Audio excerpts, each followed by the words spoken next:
తెలంగాణ రాష్ట్రంలో అధికారిక కాంగ్రెస్ చాలా మార్పులైతే తీసుకొస్తుంది. అందులో భాగంగా తెలంగాణ తల్లి విగ్రహం మార్పు కూడా చేయడం జరిగింది. మరి ఈ మార్పును అటు ప్రధాన ప్రతిపక్షమైనటువంటి బీఆర్ఎస్ పార్టీ కూడా వ్యతిరేకిస్తుంది. ఎందుకంటే తెలంగాణ తల్లి కాదు, అది కాంగ్రెస్ తల్లి అని చెప్పేసి ఎన్నటికున్న సచివాలయం నుంచి తెలంగాణ తల్లిని గాంధీ భవన్కు పంపిస్తామని చెప్పేసి అటు బీఆర్ఎస్ నేతలు అంటున్నారు. ఈ విషయాలపై కాంగ్రెస్ మీడియా కమిటీ చైర్మన్ సామ రామ్మోహన్ రెడ్డి ఉన్నారు. సార్ చెప్పండి, నిజంగా తెలంగాణ తల్లి ఈ తల్లి ఆ తెలంగాణ తల్లి కాదు, మేం పెట్టిందే తెలంగాణ తల్లి అని చెప్పేసి అటు బీఆర్ఎస్ నాయకులు అంటున్నారు, దీన్ని ఏమంటారు? ఇప్పుడు బీఆర్ఎస్ నాయకులు పెట్టుకున్నటువంటిదే తెలంగాణ తల్లి అని అనుకుంటే అనుకోమనండి, మాకు అభ్యంతరం లేదు. కానీ ఒక ప్రభుత్వంలోకి వచ్చిన తర్వాత ప్రభుత్వము ఒక విగ్రహాన్ని అందరి అభీష్టం మేరకు, అందరి ఆలోచనల మేరకు, త్యాగాలని తర్వాత ఏదైతే ఉద్యమ సమయంలో జరిగినటువంటివి అన్నిటినీ కూడా గుర్తు చేసుకుంటూ భావి తరాలకి ఒక ధైర్యాన్ని నింపేటటువంటి ఒక రూపకల్పన ఏదైతే తెలంగాణ తల్లి జరిగిందో కానీ అధికారికంగా ఈరోజు ప్రభుత్వము గుర్తించింది. ఒకసారి ప్రభుత్వం అధికారికంగా గుర్తించిన తర్వాత నేను గుర్తించను అని అంటే తప్పులకు పడతారు. ఎందుకంటే ప్రతిపక్షంలో ఉంటున్నటువంటి నాయకులు అట్లా మాట్లాడనీకు ఉండదు. మరి మీరు కాంగ్రెస్ తల్లి అని అంటే మీ పార్టీ ఆఫీస్లో పెట్టుకుంది మీ బీఆర్ఎస్ తల్లి అని అనొచ్చు, కానీ నేనేం అనను. కానీ ఈరోజు సబ్బండ వర్గాలకి దగ్గరగా ఉంటున్నటువంటి ప్రతిరూపాన్ని చూడంగానే, లేకపోతే కొంగుని నడుముకు బిగించుకున్నది అంటే ఉద్యమ సమయంలో లేకపోతే ఒక పోరాట సమయంలో ఒక వీరవనిత ఎట్లయితే ఉంటుందో ఆ ఉన్నటువంటి విగ్రహాన్ని చూడంగానే కల్వకుంట్ల కుటుంబంలో ఎందుకు భయాలు రగులుతున్నాయో నాకు అర్థమవుతలేదు. ఎందుకంటే విగ్రహాన్ని చూసినప్పుడల్లా వీళ్ళ మీద దండెత్తి వస్తున్నట్టు, దండయాత్ర చేస్తున్నట్టు వీళ్ళు ఫీల్ అయిపోతున్నట్టు, ఎందుకు కడుపులలో కత్తులు పెట్టుకొని మాట్లాడుతున్నారో మాకు అర్థమవుతలేదు. ఎందుకంటే వీళ్ళు 10 సంవత్సరాల అధికారంలోకి వచ్చిన తర్వాత ఏ రోజు తెలంగాణ తల్లి యొక్క ఏది స్టాచ్యూని ఇన్స్టాల్ చేసింది లేదు, అఫీషియల్గా గుర్తింపు ఇచ్చినటువంటిది లేదు. టీజీని టీఎస్ చేసిరు తప్ప టీజీని టీజీ చేసినటువంటిది కూడా లేదు.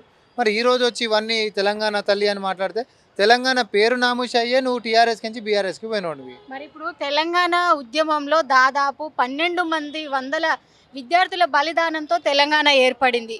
కానీ గత 10 సంవత్సరాలలో తెలంగాణకు సంబంధించినటువంటి ఉద్యమంలో పాల్గొన్నటువంటి వారిని ఆ ప్రభుత్వము గుర్తించలేదు.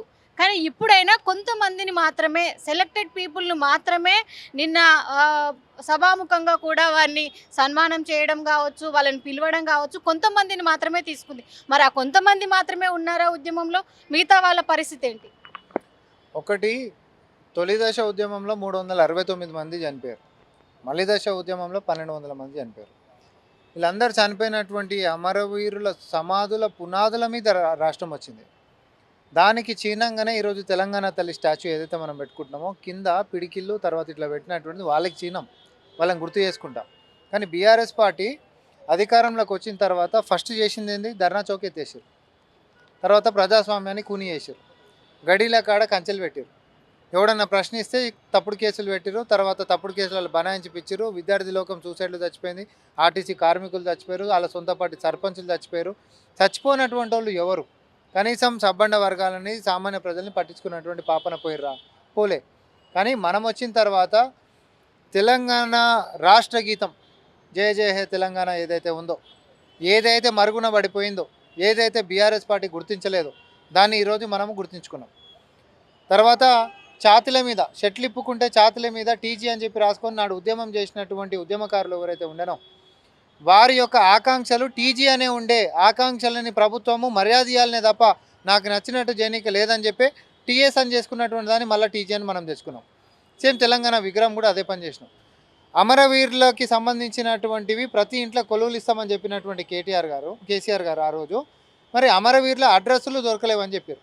కానీ మనం వచ్చిన తర్వాత ఒక్కొక్కటిగా ఇచ్చినటువంటి మేనిఫెస్టో పాయింట్సే కాదు, అంటే ఏంది సంక్షేమాల అభివృద్ధి మాత్రమే కాదు, తెలంగాణ ఆకాంక్షలు, తెలంగాణ పోరాటంలో ఉంటున్నటువంటి ప్రతి ఒక్కరిని గుర్తించేటటువంటి నేపథ్యం మొదలైంది, ఇది అయిపోలేదు. మరి తెలంగాణ తల్లి విగ్రహాన్ని సోనియా గాంధీ జన్మదినం రోజే ఎందుకు ప్రతిష్టాపన చేశారు?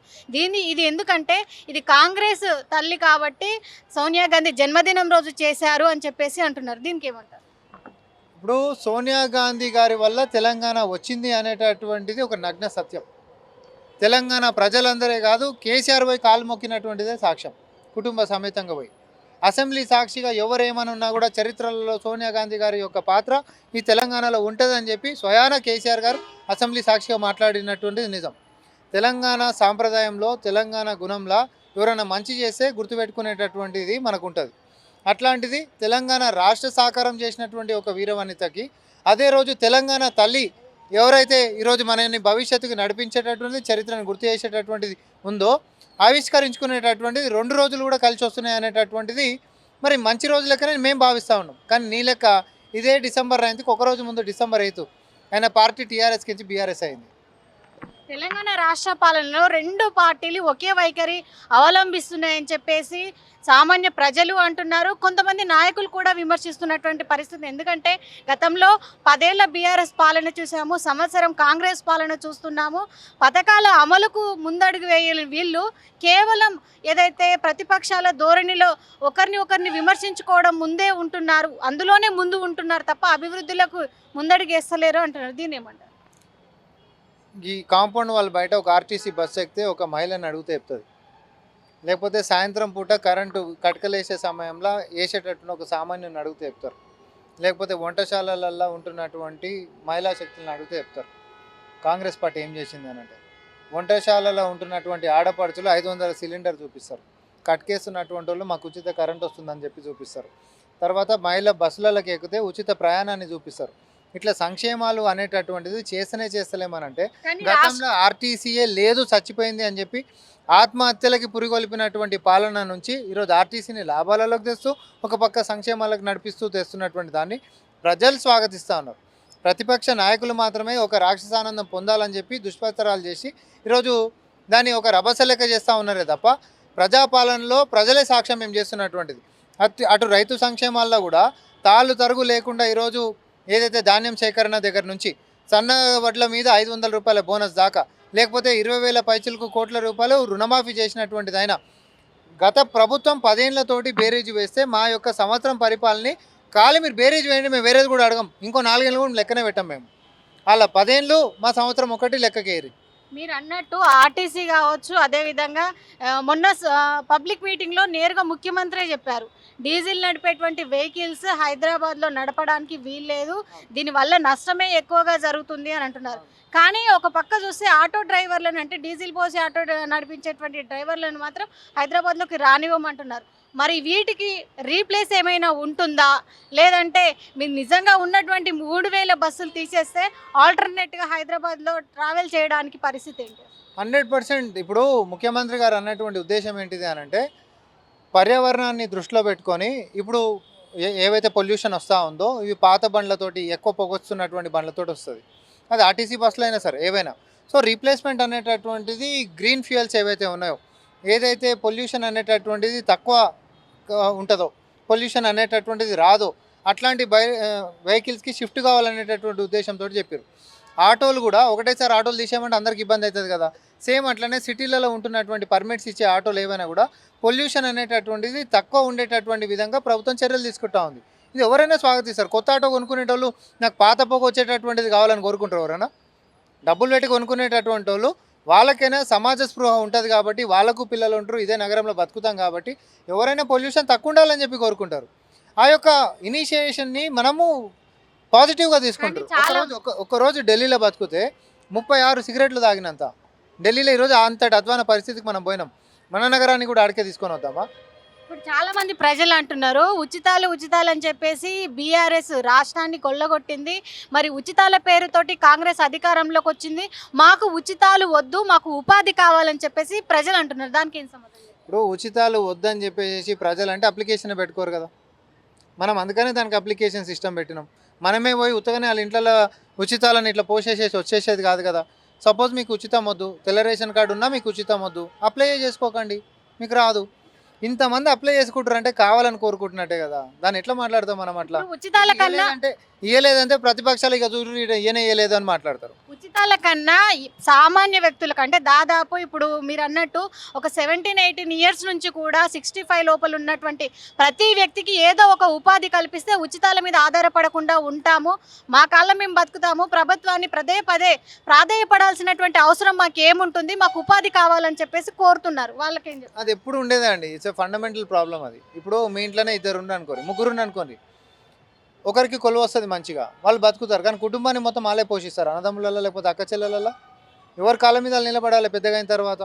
ఎవరి సంవత్సరాలు వాళ్ళకు ఉంటాయి. ఒకరికి తెలివి ఉంటుంది, ఒకరికి తెలివి ఉండదు, ఒకరికి కొలువు వస్తుంది, ఒకరికి కొలువు రాదు, ఒకరికి చదువు అవ్వదు, చదువు అవ్వకుండా పేదరికంలో ఉంటారు. వాళ్ళు సంక్షేమాల మీద ఆధారపడతారు.